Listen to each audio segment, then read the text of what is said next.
Greetings from the heart of White Lion Ancestral Territories, everyone. We've gathered to join you, and we were going to do prayer in advance, which we have been doing, but we wish to share it with you around the planet. And so from the heart of the White Lion Heartlands, let's align with one heart, true heart, brave heart, lion heart, golden heart, the great heart of all creation. So let us take a moment, everyone, to drop into our hearts and feel that double heartbeat that marks time on this planet. The first is the beat of heaven. The second is the beat of earth. Duduf, duduf, duduf. The first beat comes from heavenly ancestral realms, and the second beat echoes from the ecosystem on earth. And so as we align with the great creator in so many names, but one creative source of all that is, we align our hearts, our minds with the great will. And we feel the force of the will creating all through us, one heart united. In World Unity Week, what a week of unity around the world, with the spirit of Great Spirit weaving, working through us as we honor the original workings, as we listen to the echo of our hearts and hear the ecosystem of the original law, the solar logos, the word of the divine, echoing from all creatures, the white lions and all creatures around the globe who speak to us if our hearts are truly open. And so in this opening of yet another sacred sharing, we opened at the opening day of World Unity Week with the Worldwide Indigenous Peoples Governance Charter, held by Indigenous peoples in prayer and ceremony around the world. It was also World Peace and Prayer Day, uniting the white lions with the white buffalo, Africa and America. And now we pick up the thread of the great heart in all people, in one indigeneity, as we hold this with one united vision. And as we honored the four corners of the earth at the solstice moment of the eclipse, we now honor the guardians of the four corners in so many names, whether we use the Christian iconography of the great archangels Michael, Archangel Raphael, Archangel Gabriel, Archangel Uriel, or the deep African original words of the four lion guardians of the four corners, Galunga, Enomsile, Nyalete, Kalahari, or the original words before the word as it is known in our language, Teferi, Heowen, Ararat, Kumsem. We honor that which holds the balance, the peace and unity, united at the epicenter of the one heart at this moment, as we open on the frequency of unconditional love.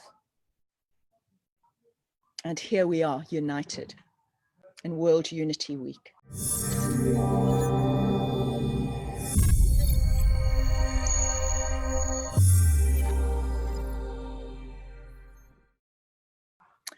Thank you, everyone. Thank you. We have blessed ones from around the planet. And when technology serves the great heart, what a blessing it is. So we're opening on the frequency of unconditional love, which is the greatest technology available to us now. I'd like to introduce you. I do hope that the second member of ASAGAIA is with us from South America, Bianca Buscelli. She was struggling with connection today. Do we see her? Ben, as part of our panel? I don't think that she's arrived, Linda, at this stage. No. Okay. Well, I'll check in. We'll keep going, and I'm sure she will join us. I'd like Zara Bureki, is it? Bianca. Okay. I'll ask. I'll send her a message and see. She says the connection's coming and going. She's not able to join Zoom. What a pity. We will, we'll work with that. She might link up, but she's certainly connected in heart and spirit. So can I share with everyone that the ASAGAIA Alliance, which is the word for the Alliance for the Sacred Sites of Earth, Gaia, ASAGAIA. It also is an ancient word in the star language of the White Lions, Asa meaning the stars, Gaia meaning the earth, and it means the star warrior who guards the earth. In other words, the sacred masculine, whose purpose it is to guard the sacred feminine. And so this is the acronym of the Alliance for the Sacred Sites of Earth, Gaia. And it's an international specialist group of scientific, legal, indigenous, environmental, and human rights experts and organizations who recognize that the protection of the Earth's sacred natural sites represents the key to planetary restoration. I have with me Pooven Moodley, who is one of the founder members of ASAGAIA. He is also the founder of Natural Justice Legal Firm. One of the other legal entities who is part of our team is Mari Margil from the Center for the Democratic and Environmental Rights. Mari Margil's work is well known, and it includes the rewriting of Ecuador's constitution so as to ensure the protection of Earth as the primary stakeholder. And similarly, Pooven's work has been with indigenous nations and their sacred natural sites, particularly in Africa, but laying down international rights internationally for indigenous nations. And I'd like to hand over to Pooven to introduce us to his work since the founding of the ASAGAIA Declaration. Thanks so much, Linda, for this opportunity, this platform, and certainly everyone that's listening in today. It's difficult to use often the words heart and lawyer in the same sentence, but I'm hoping I'm one of those lawyers who, with a heart. But just to say, a lot of our work is across Africa, as Linda said. We work with indigenous and local communities.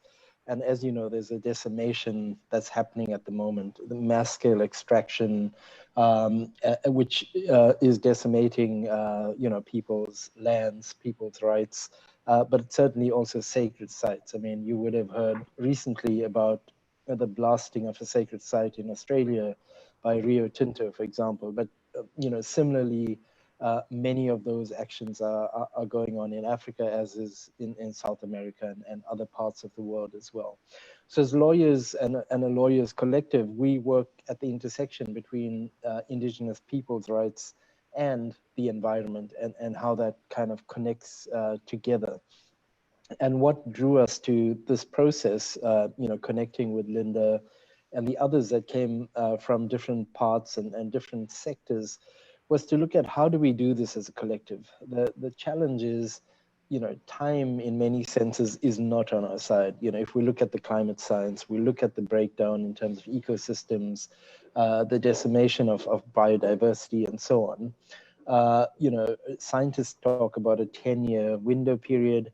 Indigenous communities speak about a 4-year window period, and that window is obviously closing. So unless we act in concert, we cooperate and work together, it's going to be, certainly kind of heading towards the cliff, if just putting it very bluntly. So the question is, how do lawyers come together with environmentalists that come together with investigative journalists, et cetera, and that's what ASAGAIA has done. Brought this collective from across the globe. It's obviously a very open, kind of unbounded type of alliance, and it's kind of like the roots of trees or mycelium in terms of how it's spreading, in terms of the traction it is getting. And certainly on the call, I'm sure it may resonate with many today to see how you could also be part of this kind of collective that's driving this kind of change. Just to spend a minute talking about just from the legal side, part of it is ensuring that there are legal mechanisms in place, firstly to protect indigenous communities that are under attack by loggers, by mining companies, et cetera. So providing that kind of backup to indigenous communities. Secondly is looking at what the law is within each of the countries and contexts we are working in, and to ensure that that those laws do protect key areas in terms of the environment, specifically around indigenous communities and the spaces, the sacred spaces they hold. And going beyond that, like at the African Union level, looking at, how do you ensure across the continent, because, there's artificial borders, that these spaces are protected, and then at the global level. So working with like the UN Convention on Biological Diversity to ensure that sacred sites and the rights of indigenous communities are a key part of some of those global processes. And given that, the plan is currently being developed for the next 10 years that of the convention and the UN, it's a critical moment for us to certainly shape and feed into. Thanks.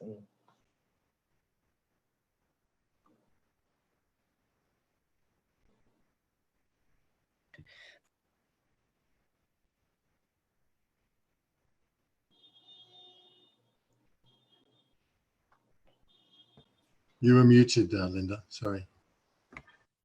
There we go. Excellent, Pooven. Tireless work. And,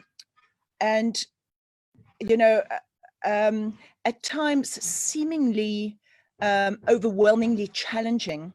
And yet the message that comes from White Line territories is that this is the holy hour. There is a monumental force behind these movements that are unifying now.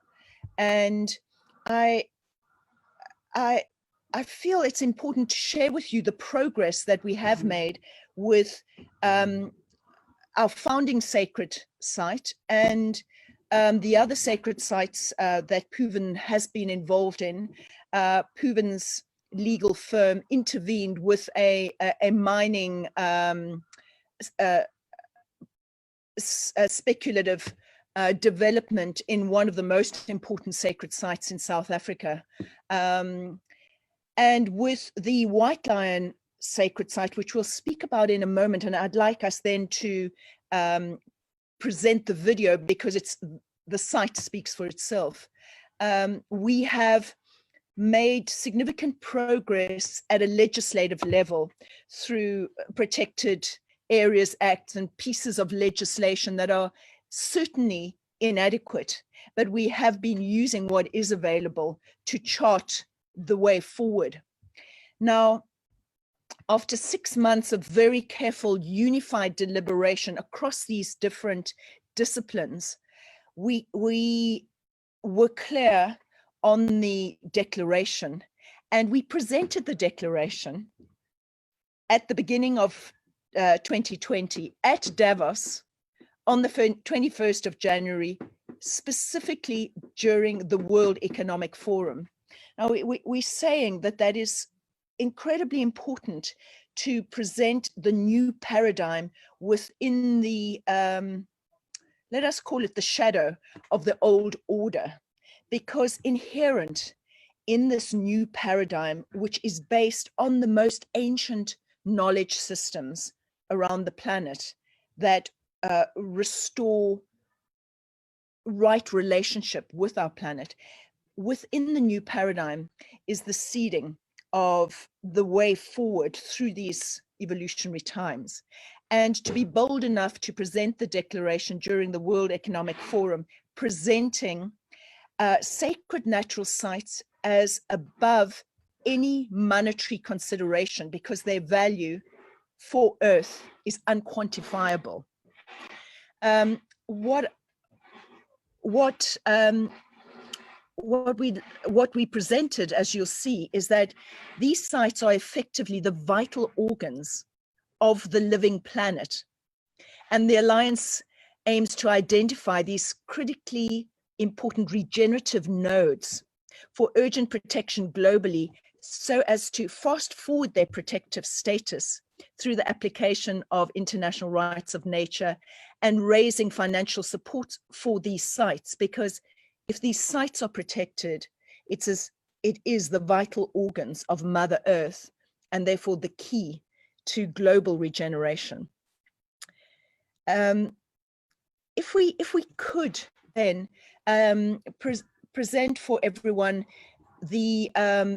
a brief video on the importance of the White Lions Sacred Natural Site, and you'll see why it is called the Heartlands and why it links to other sacred sites around the planet, and then a brief summary of our presentation at Davos. I think you've got the link there.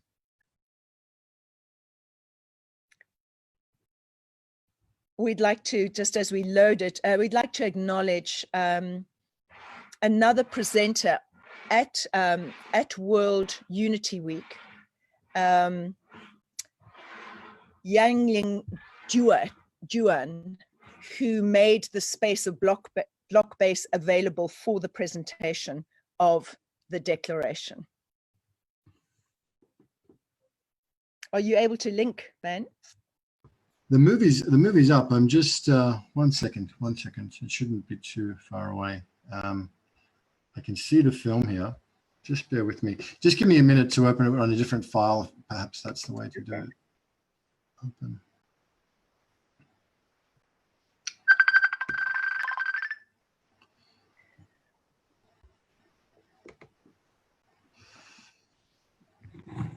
So.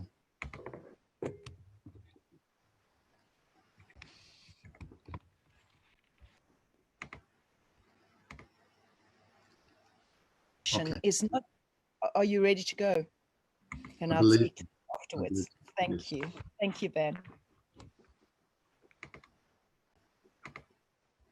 Yes, here we go. Thanks for your patience, everybody. Here we go.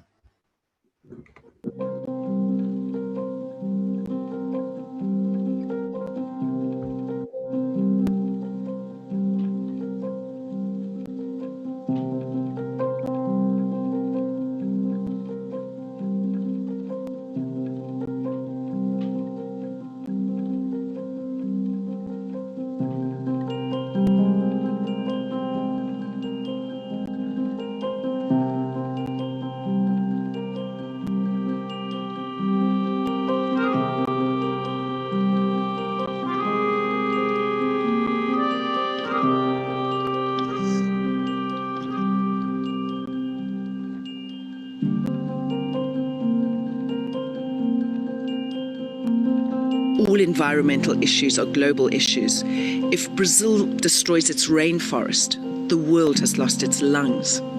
If South Africa destroys the white lions, the world has lost its heart. But protecting the sacred sites will restore the body of Gaia and is our way back to grace. The ASAGAIA conference is happening now because of the crisis on this planet. Ecosystems are collapsing, human systems are collapsing alongside them. If these sacred sites are protected, this establishes a grid of protection around the globe.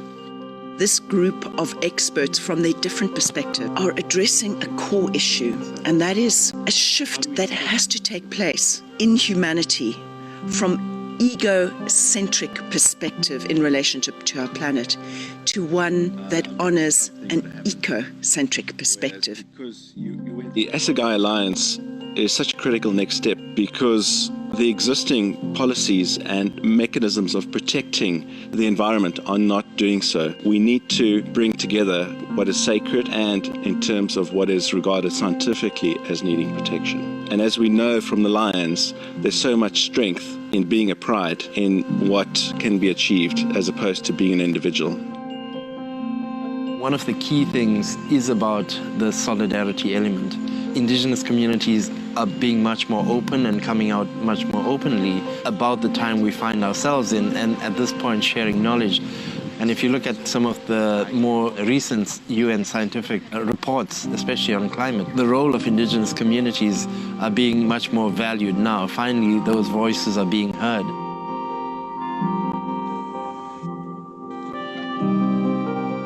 To understand sacred sites, these are places of great primordial power, understood by the guardians of these sites to have been created before humanity. The plants, they speak, they sing, they dance, the trees, the oceans and the rivers. They call the people. They are the noise, they are the joy. They make the assembling. They are connected at once. We can't protect sacred site alone. We go to the understanding of mopo. It means everything which is not made by human being, including human being, is mopo. When we look up at the sky, we say we see the light of mopo. The stars, the moon, even the sky is mopo. Nature for us, we say is mopo. From mountain up to the river, from insects to the big animal is mopo.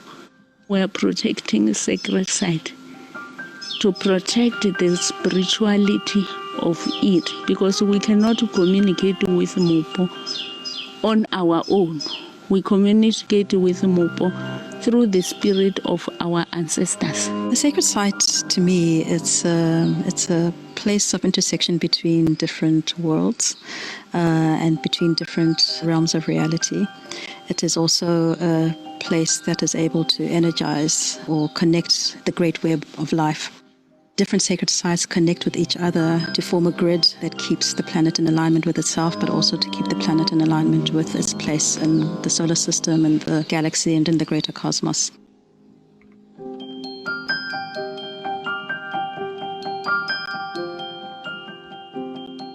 Maybe to remind the people, to let them connect with the nature, because without nature there's no life. The sacred site is a natural sacred site. It's not a site that is chosen by man.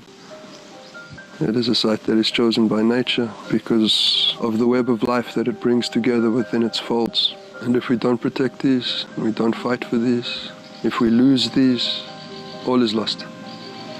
Sacred sites are very important places around the world. There are actually the organs of Mother Earth. So because they need to be healthy, because they need to work with the other networks that are connecting them, so the organism, the full body of Mother Earth is healthy. Sacred sites are a connection to the past and to the future. And sacred sites, as all indigenous and local peoples, would tell you, if you asked anyone from across the globe, that these sacred sites are there to protect us. They provide the energy that ensures we continue. And so the activation of these sites becomes absolutely crucial. Sacred natural sites serve as a focal point for reminding us that all of Earth's sacred. I think there's often this split between, well, what's more sacred than something else, but for some reason their shape, their geology, their presence just serves as a reminder. It's a focal point for remembering our connection with Earth. Sacred sites help us find the empathic as well as the spiritual, those missing ingredients There are special sites where that energy, that consciousness comes together, and it helps us live in a more respectful, sacred way to the rest of creation. Without the sacred sites being honored, respected, and held in the highest purpose and highest vibration, the earth cannot do what it's meant to do to hold us, so that we live not only in physical or material prosperity, but also intellectual prosperity, and but more importantly, heart and spiritual prosperity. Our mission is actually to connect, to create a network, just as it is in nature, of resources, starting with people, starting with these indigenous traditions, the keepers. They are here to teach us about Mother Earth, the needs. So the work is very important, and this is just the beginning of a bigger movement that we want to tell the world about the importance of sacred sites, the importance of their keepers. Now is the time, and we still have time. This is the message that we are receiving. It's not much time, but we do have the chance to act and to change our behavior.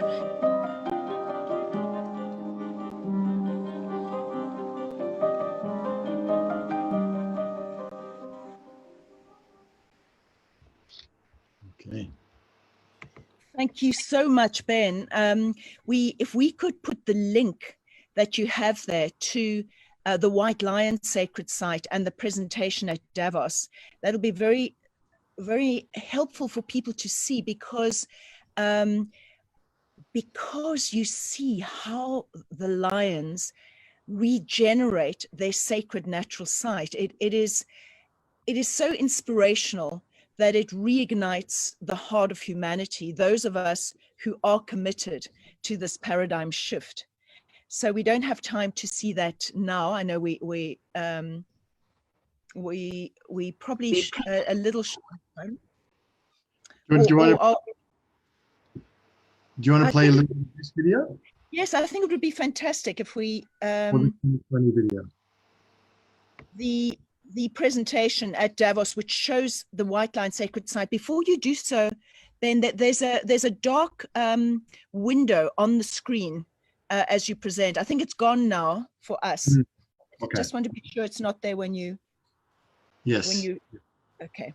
Fantastic. Thank yes, you, I Linda. think this would be.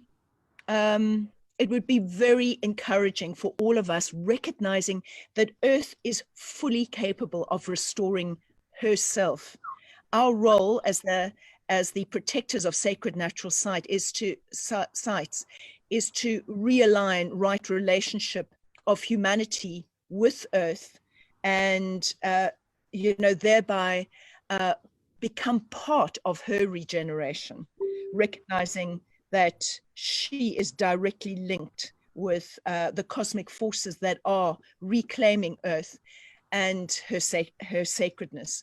So, I mean, this is a very practical video you'll see of how a sacred site functions and regenerates.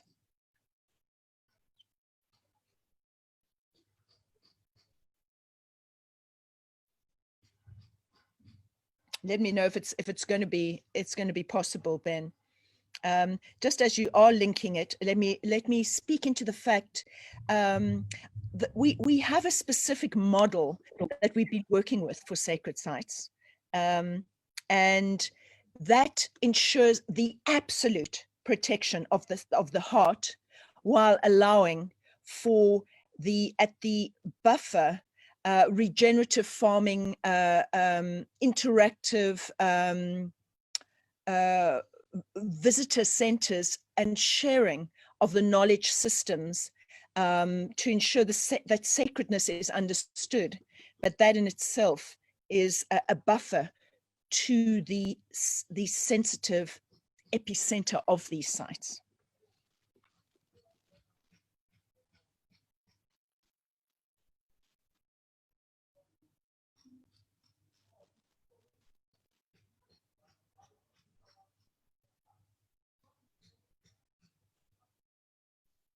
I think the sound coming now.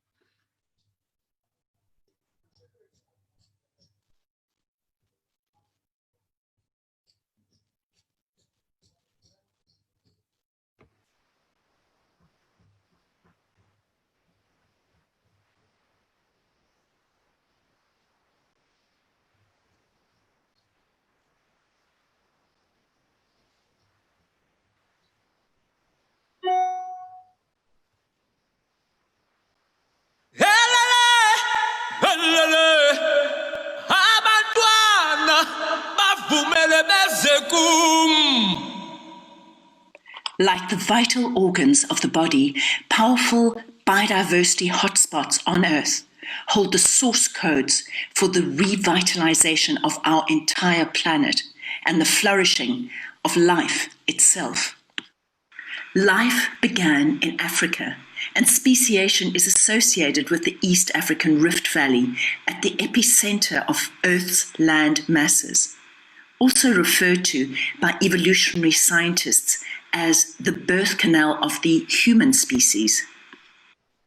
The white lions were born on the Nilotic Meridian along the East African Rift tectonic plate and, significantly, in alignment with the most important architectural sacred sites on the African continent, Giza, Great Zimbabwe, Barberton. This means that humankind's greatest lion monument, the Great Sphinx and Pyramids of Giza in the north, align exactly with the birthplace of the white lions in the south. The white lions originate in this one location only on Earth, Timbavati, meaning place where the star lions came down in the old Shangaan language, and their heartland, Tsao, meaning star lion. But while the African wisdom keepers have long revered the white lions as holy animals and bringers of peace and prosperity, their critically important role in the ecosystem is less well understood. Their cultural role in restoring hope to humankind is equaled by their ecological role in restoring health to their ecosystem. Today, we are faced with a pervading sense of the devastation and desecration of Mother Earth. As immortalized in Disney's Lion King story, when the true king is removed from his kingdom, a wasteland ensues. But there is a way to come back into right relationship with our planet. When the apex animal is restored in its natural kingdom, the flourishing of all species in the ecosystem is assured. The white lions may be living legends, mythic in their majesty and iconic in their radiant solar power, yet their ability to restore health and healing to their natural ecosystem is fundamental ecology at its best. Importantly, their place of origin is in the epicenter of South Africa's Kruger to Canyons biosphere, a UNESCO-declared biosphere region and one of the last viable lion ranges on the planet. The white lion's birthplace was declared an ancient sacred site by African kings hundreds of years before the Kruger National Park was proclaimed in 1926 and the more recent United Nations accreditation at the turn of this millennium. But tragically, the white lions have been forcibly removed from their endemic wilderness territories for a documented period of over 6 decades into zoos and circuses around the globe and into death camps in South Africa's notorious cuddle-to-kill industry. To ensure the critical survival of the white lions while protecting the watershed in their area of origin, the Global White Lion Protection Trust has been purchasing large tracts of land since 2004, the heart of the white lion's ancestral territories. Significantly, the White Lion Heartlands spans the arterial river which serves the greater region, the only perennial waters in an area of some 100,000 hectares. Once a severely denuded habitat of radical biodiversity loss, the White Lion Heartlands has enjoyed dramatic regeneration under the paw print of the apex predator. This recent Google Earth map records the contrast between Tsao, the White Lion Heartlands today, and the desertification of neighboring lands directly bordering, where legalized commercial trophy hunting of lions has been taking place for decades. Just as wolves restored waterways in Yellowstone Park, so ecologists now recognize the apex predator's role in restoring balance throughout the trophic levels of the food chain in an ecosystem. As inspirational symbols of true service-based leadership, the white lions in our protected area restore health to their ecosystem and hope to human systems. Behind me is land that was once seriously degraded in the heart of the white lion heartlands. The Global White Lion Protection Trust has been purchasing large tracts of land in the white lion's endemic homelands and returning the lions to the wild in a scientific reintroduction program. Because we know when the white lions flourish, all life flourishes. Today, all conservation issues are global issues. If Brazil loses its rainforests, Earth has lost her lungs. If South Africa loses its white lions, Earth has lost her heart.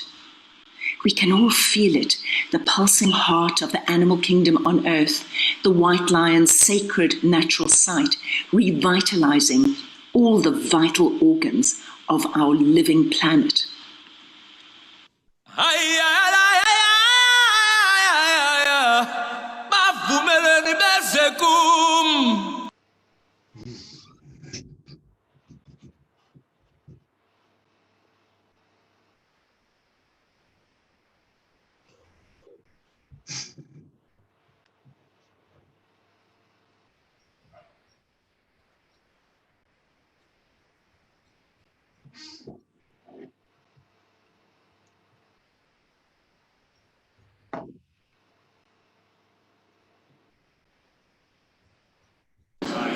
And it is for this reason that the ASAGAIA Alliance has identified these sacred sites around the globe. The physical importance of those sites is equal to their metaphysical importance. So the geographical location of the white lions, exactly in alignment to ancient Egypt, is equally important to their ecological importance. And what the wisdom keepers tell us about this ley line is that the birthplace of the white lions was a sacred site hundreds of years before Kruger National Park was declared a national park by the South African government in 1926. The name itself, Tsimba Vati, means the place where the star lions came down. So it gives us an idea of the mission of these luminaries to bring heaven back to earth in our times of crisis. Here, on this golden ley line of Africa, we have all these sacred sites, and then suddenly, boom, the white lions are born in exact alignment.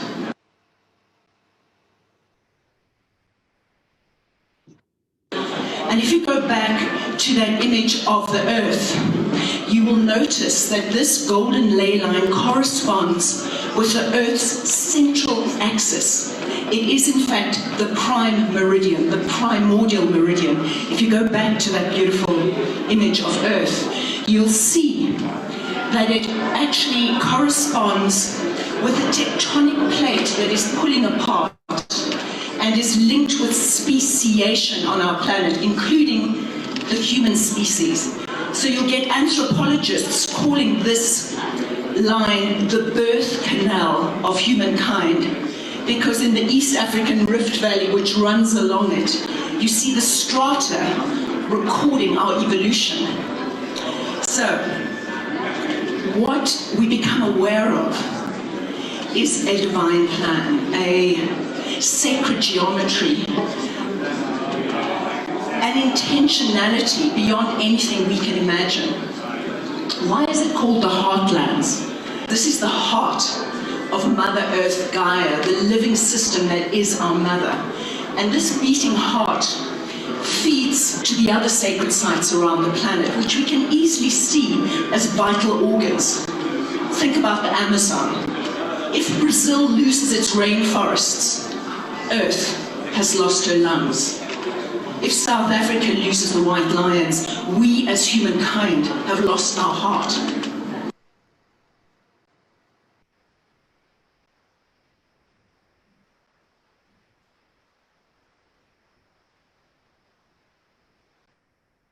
Not only are these sites linked as vital organs, but they are also linked, as I said, metaphorically, because here we have the holiest animals on the African continents, the spiritual guardians of the heart of Mother Earth. And then you get America, and there are the white buffalo of the Native Americans. Then you get Canada, there is the spirit bear of British Columbia. You get Northern Europe, the white reindeer of the Sami. And then again, down the Nile Meridian, you get the white python of the Venda sacred sites that ASAGAIA Alliance is also committed to protecting as part of their founding mission. What we're saying is there is an intelligence here, a meaning that we ignore at our peril. I hope that this makes it clear why we cannot be commoditizing these sites. They represent a value system beyond monetization, commoditization, buying, selling, trading.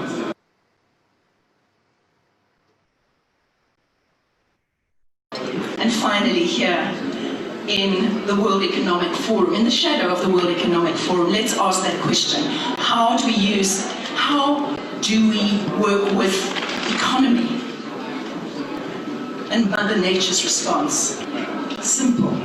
She's saying, use the governing systems within the ecosystem to inform our systems. In an ecosystem, every animal, every species has a role, and it's an interconnected web of life. So we all have a role that is equally responsible. But the most important role of responsibility is the apex animal. I hope you've all seen that amazing documentary which tells how wolves restore waterways. The apex animal, in other words, our leaders, are responsible for giving back to the whole of creation. And if we see ourselves as individual leaders, we give back and restore the ecosystem. That's how the ecosystem works. It's called trophic cascading.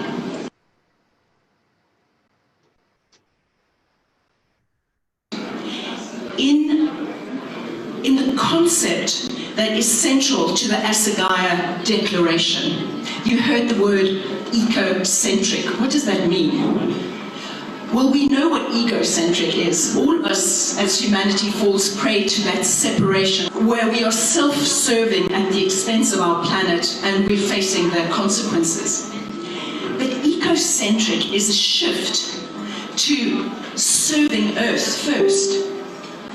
And it's a reality that our project has charted over 3 decades. What does it feel like when you put Earth first? Just take a moment now and see what it means to be ecocentric. I'd like you to close your eyes for a moment and ask Mother Earth, what does she want? What does she want?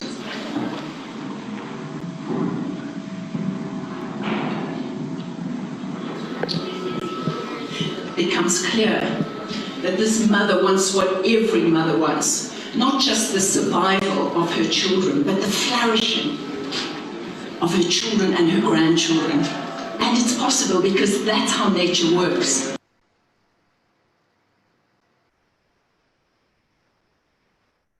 In an ecosystem, it's a circular economy, right? Everything gives, so everything receives. And we humans are capable of such spectacular acts of generosity, of giving, of brilliance, of problem solving, of technology.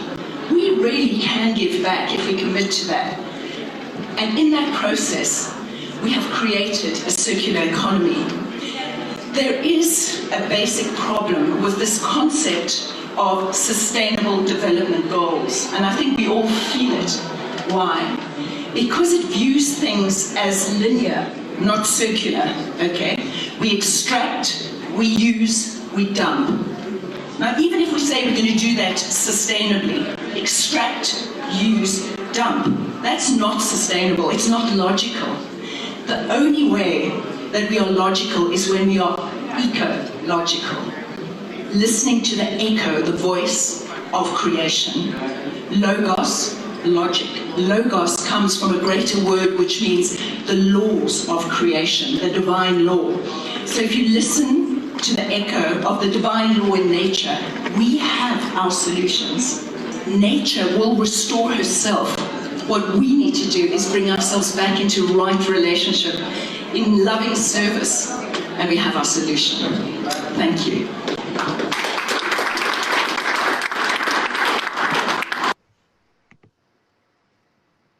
That was longer than I intended, Ben, but I think it covered the ground actually quite effectively. I would like, if Pooven's still with us, Pooven, can I hand over to you to really summarize? You're really in the thick of the legislative battle to unify international legislation, and we don't call it a battle any longer. We do call it the peace plan. We know it's a peace plan, and we know that nature has the solutions. It's all about us getting our wisdom from nature, and we do so through deep ancestral indigenous knowledge systems. Can I hand over to you to reflect and bring us to a conclusion? Yeah, thanks so much, Linda. I think, for me, the key thing is the interconnectedness of the different struggles. If you look at the struggle of, in terms of Black Lives Matter as an example, interconnected with the struggle of women and the, in terms of domestic violence, sexual violence, rape, and so on, and what we're doing to the planet in terms of the exploitation, the extraction, these are all interconnected kind of struggles. So specifically around sacred sites, part of it is obviously the protection of the people around the sites in terms of indigenous and local communities. Part of it is about the protection of these ecosystems, the biodiversity, and the sites themselves. But a big part of it, and that work has started, is the restoration, which, the Kogi from Colombia doing, the, communities in Australia at Uluru are starting to do. And I think a big part of that is also bringing back traditional knowledge that's been lost and decimated. And a lot of the work we're doing as well is about ensuring that that knowledge is starting to emerge, and that, that's being recognized much more. Because that's also important in terms of, again, people's rights, but also for the activation of these sites. Ultimately, with the activation of the sites, it's going to have a range of benefits for the planet in terms of the, the energy flow, the kind of chakra system on the planet, but also that kind of shift in frequency that's required. And to say ultimately, it's not going to be lawyers on their own that are going to be able to do this. It's not going to be conservationists on their own, etc. It's going to require a massive collective struggle. And I think today is a good platform where people that are on this platform are certainly committed, to doing this kind of work. And it's how we then, ensure we pull this together. So yeah, I'll stop with those words. Thank you. Pooven, thank you. Ben, thank you so much for this platform. We know that a movement is rising. I call it a lion-hearted movement because I do know the astrology of our times. We have entered the Leo Aquarius age, and it requires a whole new definition of relationship with our planet that takes us back to the original contract, which is that the apex animal serves all of creation. If we are to be leaders, if we are to take up our stewardship role of our planet, we need to serve. And that is the key. Thank you. Linda and Pooven, I just want to really thank you so much for being with us again today in World Unity Week and sharing the ASAGAIA Declaration. And there was a lot of very, very positive comments. People were watching all around the world through the various Facebook streams and sending a lot of gratitude and support for this work. What can we do? What can anybody do if they really want to support the ASAGAIA Declaration and this protecting the sacred? and the work that you're standing for and really holding up high, what can people do to support that? Well, it is a matter of shifting resources so that we serve our planet rather than self-serving. That's the essential understanding of ecocentric. Earth comes first, and recognizing that service is the path to joy. So, we haven't yet set up a fundraising arm. I mean, because we've been setting up all the other components, but we will do, and we'll do that without delay. And what if you really are called to do support of a funding kind, you can donate to the Global White Line Protection Trust on that link that we'll provide, because that'll go straight into protecting the lions who are protecting their sacred site, which is protecting the planet. And our project has been based on ecocentric principles from the beginning, 3 decades ago. Within the workings of our project, every day we ask the question, what is in the best interest of nature? And it's amazing how fast that solves human issues, I can tell you.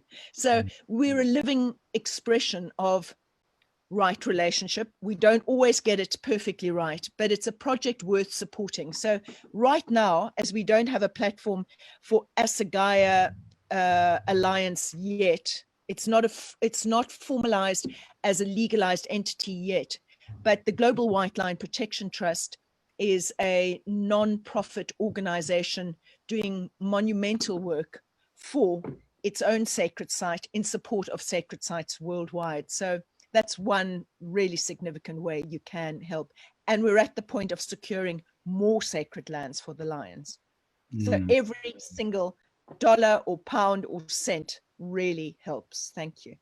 Linda, on behalf of all of us and Pooven, thank you so much, and more strength to your arm and the White Lion Protection Trust and ASAGAIA Declaration and all the extraordinary work that you're doing. You have our full support, and we just want to see you go from strength to strength to strength on behalf of Gaia and all her children. Thank you for joining us today. Thank you, Ben.